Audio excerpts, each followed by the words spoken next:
जो भी बांझ औरत कुएं के अंदर जाती तो वो प्रेग्नेंट हो जाती थी।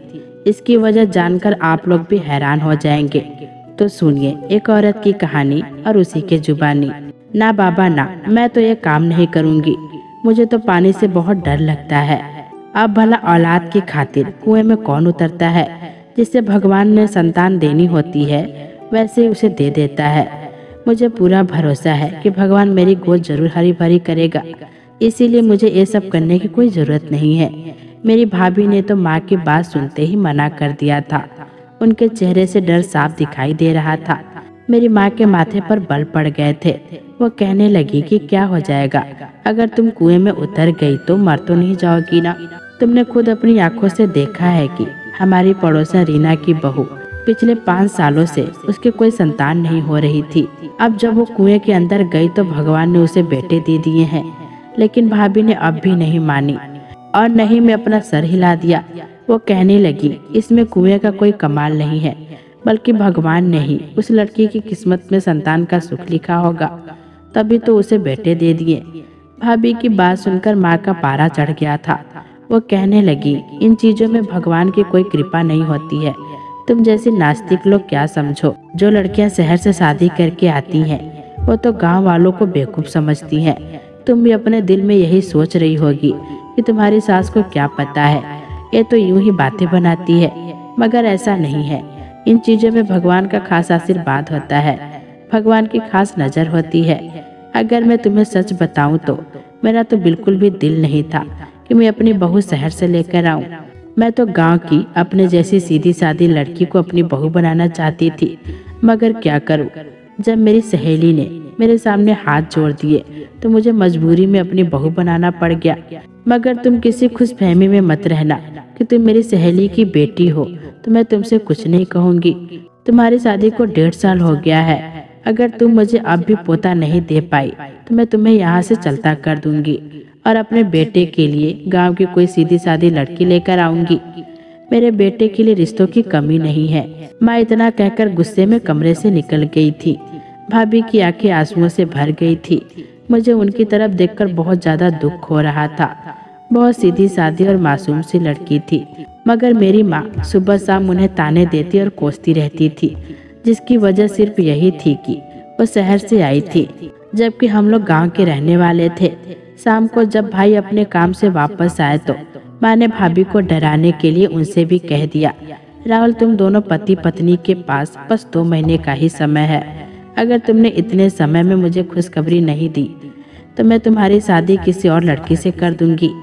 माँ की यह बात सुनकर भाई बहुत ज्यादा परेशान हो गए। कहने लगे माँ ये आप कैसी बातें कर रही हैं। मेरी पत्नी सुनीता में किसी चीज की कोई कमी नहीं है। भगवान की कृपा से बहुत ज्यादा खूबसूरत और पढ़ी लिखी है और समझदार भी है। उसने हमारे घर को संभाला हुआ है और अब आप मेरी दूसरी शादी बीच में कहाँ से लेकर आ गई। माँ कहने लगी कि समझदार तो गांव की लड़कियां भी होती हैं, लेकिन मुझे सिर्फ अपने पोते से मतलब है। अपने बाद तुम यह जमीन जायदाद किसके नाम पर छोड़कर जाओगे। कोई तो तुम्हारा नाम लेने वाला होना चाहिए। मुझे तो हर हाल में पोता ही चाहिए। मैं कुछ नहीं जानती। माँ की बात सुनकर भाई चुप भी रहे। माँ ने अचानक ही भाई का हाथ उठाकर अपने सिर पर रख दिया और कहने लगी तुझे मेरी कसम है, अगर मुझे 2 महीने के अंदर अंदर पोते की खुशखबरी नहीं मिली तो मैं तुम्हारी दूसरी शादी कर दूंगी और तू मेरी बात से इनकार नहीं करेगा। माँ की यह बात सुनकर भाई के चेहरे का रंग उड़ गया, मगर उन्होंने अपने आप पर कंट्रोल कर लिया और माँ से कहा कि ठीक है, मैं वादा करता हूँ अगर मैं आपको खुशखबरी नहीं दे पाया तो आप मेरी दूसरी शादी कर दीजिएगा। भाई और माँ की बातें भाभी किचन में खड़ी हुई सुन रही थी। जब भाई ने माँ से दूसरी शादी के लिए हामी भरी तो भाभी का सांस ऊपर का ऊपर और नीचे का नीचे रह गया। उनकी आंखों से आंसू गिरने लगे थे। मैंने अपनी भाभी को तसल्ली दी और उनसे कहने लगी कि भाई ने तो सिर्फ माँ का दिल रखने के लिए ऐसा कुछ कह दिया होगा। भाई ऐसा कुछ नहीं करने वाला है। लेकिन भाभी के आंसू रुकने के नाम ही नहीं ले रहे थे। वो कहने लगी कोई भी इतनी बड़ी बात ऐसे ही मजाक में नहीं करता। तुम भगवान से प्रार्थना करो कि वो मुझे भी संतान दे दे। मैंने कहा भाभी तुम फिक्र मत करो, सब ठीक हो जाएगा। भाभी खामोशी से अपने कमरे में चली गई। फिर वो रात के खाने के लिए भी बाहर नहीं आई। भाई एक ट्रे में भाभी के लिए खाना लेकर अपने कमरे में ही चले गए, लेकिन भाभी ने खाना नहीं खाया था। सुबह भी वो कमरे से बाहर नहीं आई थी। भाई भी बहुत ज्यादा परेशान लग रहे थे। जाहिर सी बात है, उन्होंने अपने कमरे में अपनी पत्नी को मनाने की कोशिश की होगी, मगर वो मानने के लिए तैयार नहीं होगी। बात ही कुछ ऐसी थी कि वो ऐसे कैसे मान जाती। भाई ने खाना खाए बगैर ही अपने काम पर चले गए थे। ये बात माँ को बहुत बुरी लगी थी। जैसे ही भाई घर से अपने काम के लिए निकले, माँ आंगन में पड़े तख्त पर आकर बैठ गई और अपना मुंह भाभी के कमरे की तरफ कर लिया और ऊंची ऊंची आवाज में कह रही थी कि कोई भी लड़का यूं ही किसी लड़की के पीछे नहीं आता। लड़की की तरफ से ही कोई इशारा मिलता है तभी उसका दीवाना होता है। मेरा मासूम सा बच्चा, इससे शादी करके तो उसकी जिंदगी खराब हो गई है। माँ भाभी को बहुत कड़वी कड़वी बातें सुना रही थी। मैं अपने कमरे में बैठी यह सोचने पर मजबूर हो चुकी थी कि कोई अपने सहेली की बेटी के साथ ऐसा कैसे कर सकता है। इतना बुरा व्यवहार तो कोई अनजानों के साथ भी नहीं करता। असल में हुआ कुछ ऐसा था कि सुनीता भाभी जब शहर में रहती थी और कॉलेज जाया करती थी, तो कुछ आवारा लड़कों का एक गिरोह उनका पीछा करने लग गया था। उस गिरोह का जो लीडर था वो भाभी से प्यार करने लगा था और उनसे शादी करना चाहता था, लेकिन वो एक आवारा किस्म का लड़का था। इसीलिए भाभी की मम्मी ने उसका रिश्ता लेने से मना कर दिया। मेरी भाभी अपने घर में अपनी मम्मी के साथ अकेली रहती थी। उनके पापा भी नहीं थे और इन आवारा और गुंडे लड़के ने तो साफ साफ कह दिया कि अगर सुनीता की शादी उसके साथ नहीं हुई तो वो सुनीता को उठा कर ले जाएगा। उन गुंडों की यह बात सुनकर भाभी की मम्मी के तो होश ही उड़ गए थे। इन हालात की वजह से वो बहुत ज्यादा परेशान हो गई थी। अगर कोई और बात होती तो वो कभी भी अपने बेटी का रिश्ता गांव में नहीं करती, लेकिन जब उन्होंने देखा कि हालात इतने ज्यादा खराब हो गए हैं तो उन्होंने माँ से कहा कि तुम मेरी बेटी अपने बेटे के लिए ले लो। पहले तो यह बात सुनकर माँ बहुत ज्यादा खुश हुई थी। वो कहने लगी हाँ हाँ क्यों नहीं। लेकिन जब माँ को पता चला कि भाभी के पीछे कुछ गुंडे लड़के लगे हुए हैं तो उन्होंने यह रिश्ता लेने से मना कर दिया था। वो कहने लगी दुनिया में मेरा एक ही बेटा है, अगर हमने इस तरह की बिगड़ी हुई लड़की के साथ उसका रिश्ता कर दिया तो मुझे डर है कि मेरे बेटे के साथ कुछ गलत ना हो जाए। वो गुंडे तो उसे मार ही डालेंगे। कहीं वो लड़के अपना बदला मेरे बेटे से ना ले ले। इसीलिए मैं तुम्हारे बेटी का रिश्ता अपने बेटे के साथ नहीं कर सकती। लेकिन जैसे तैसे शादी हो गई। भाभी एक बहुत ही अच्छी और सुलझी हुई समझदार लड़की थी। उनको हमारे घर में आए हुए 1.5 साल हो गया था, मगर मैंने उनमें कोई बुराई नहीं देखी थी।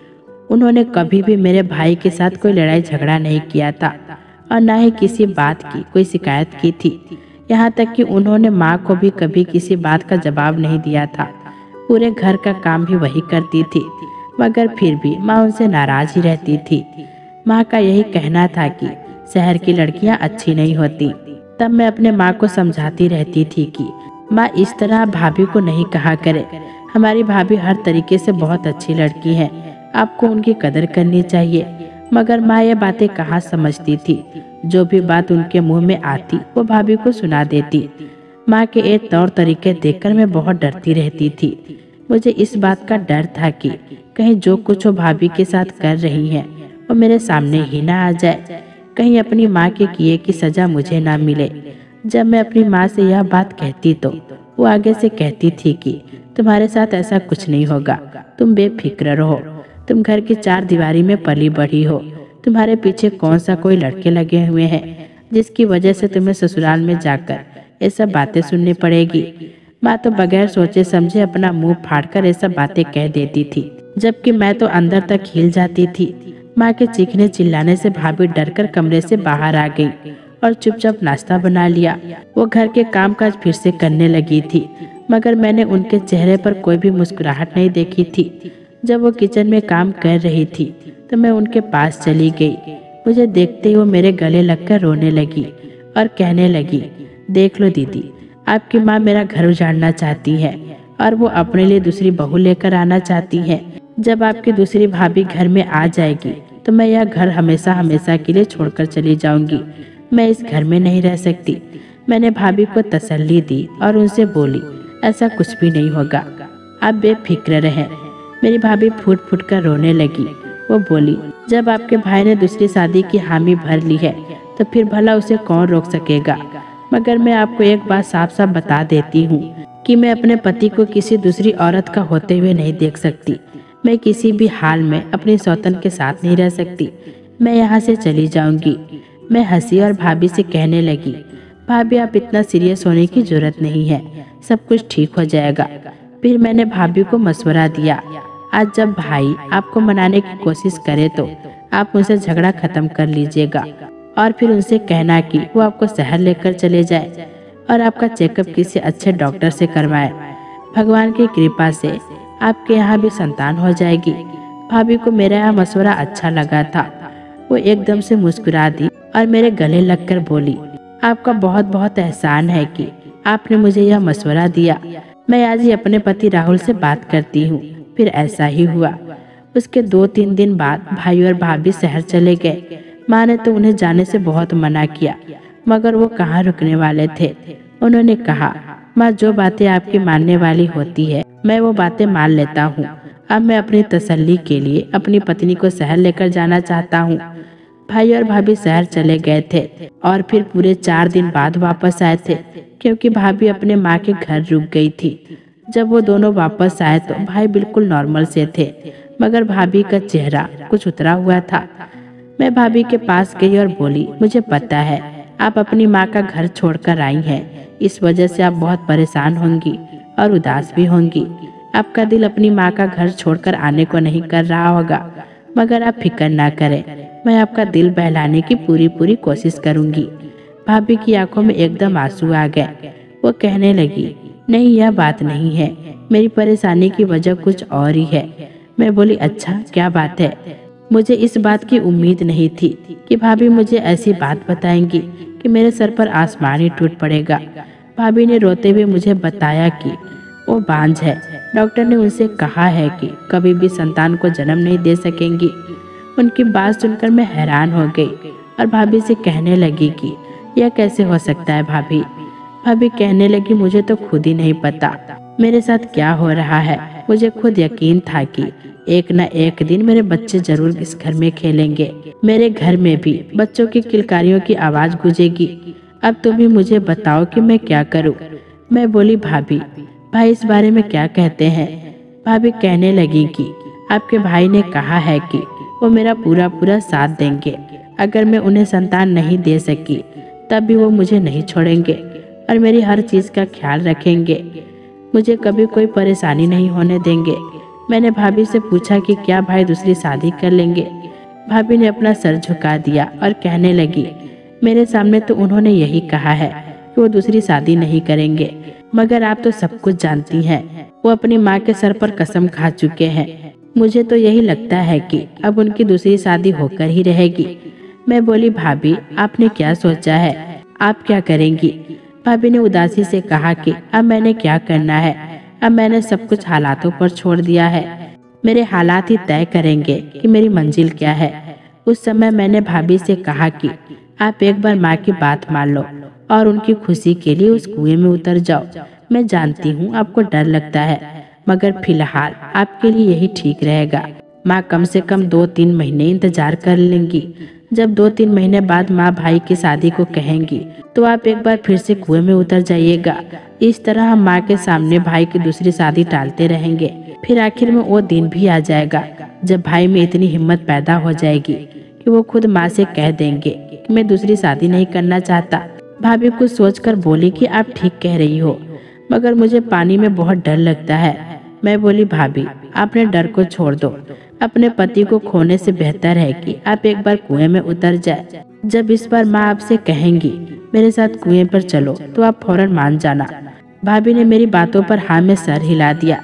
माँ ने जब भाई से पूछा कि भाभी के बारे में डॉक्टर ने क्या कहा है, तो भाई बोले, डॉक्टर ने कहा है कि आपकी बहू बिल्कुल ठीक है, उसे किसी तरीके की कोई बीमारी नहीं है और बच्चे पैदा होने में जो देर हो रही है वो भगवान की तरफ से हो रही है। माँ कहने लगी, सुनीता अभी भी तुम्हारे पास समय है, मेरे साथ कुएं पर चलो।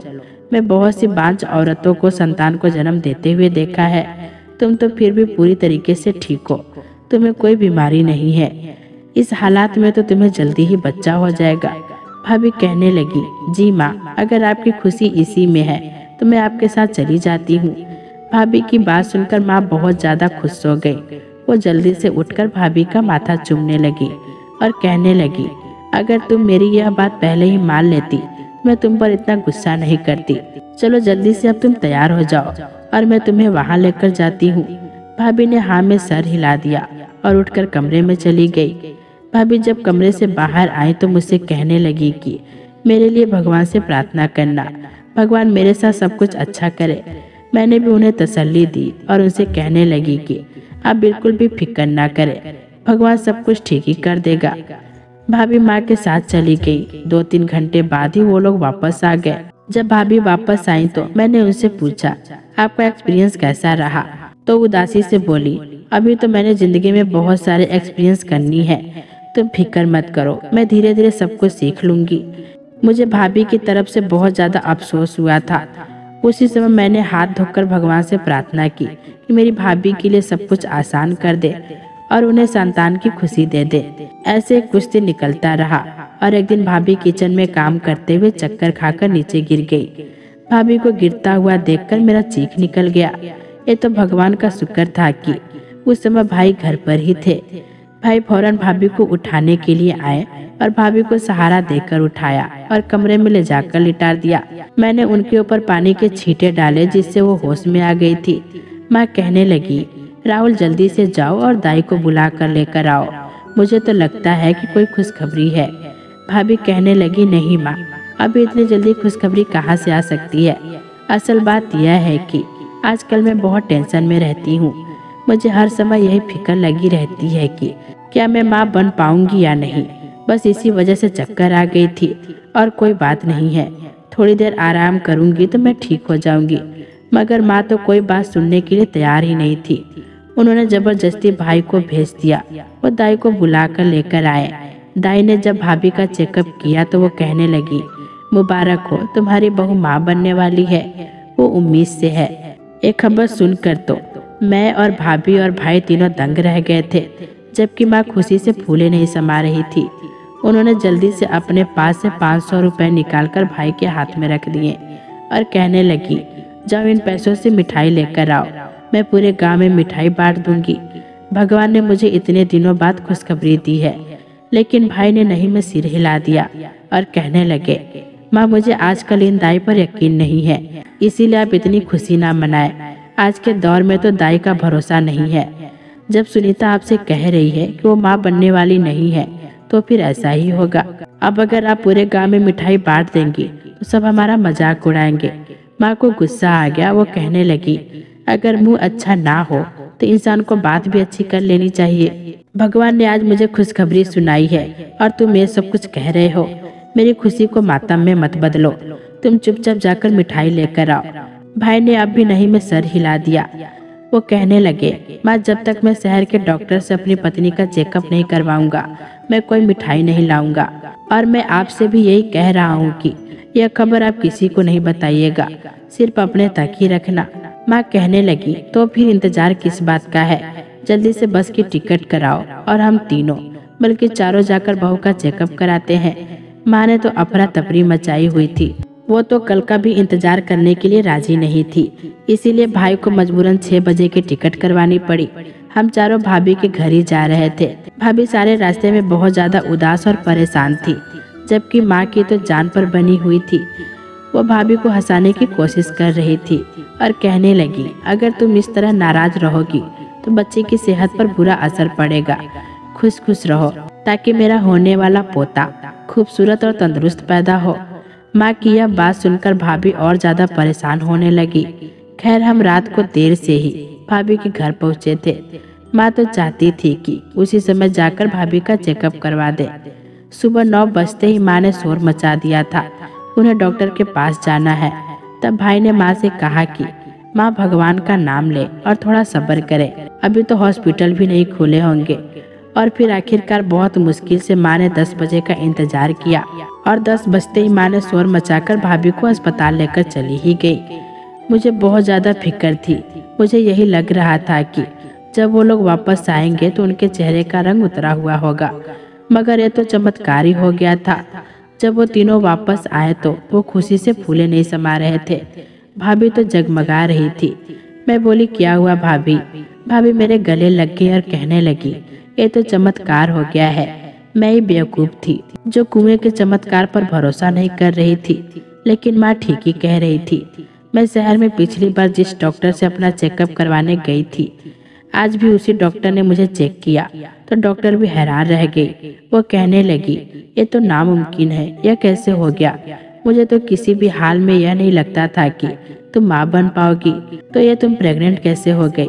मैं तो खुशी से पूरे घर में नाचने लगी थी। कुछ दिन बाद हम घर वापस आ गए। पूरे मोहल्ले के लिए मिठाई के डिब्बे घर लेकर आ गए।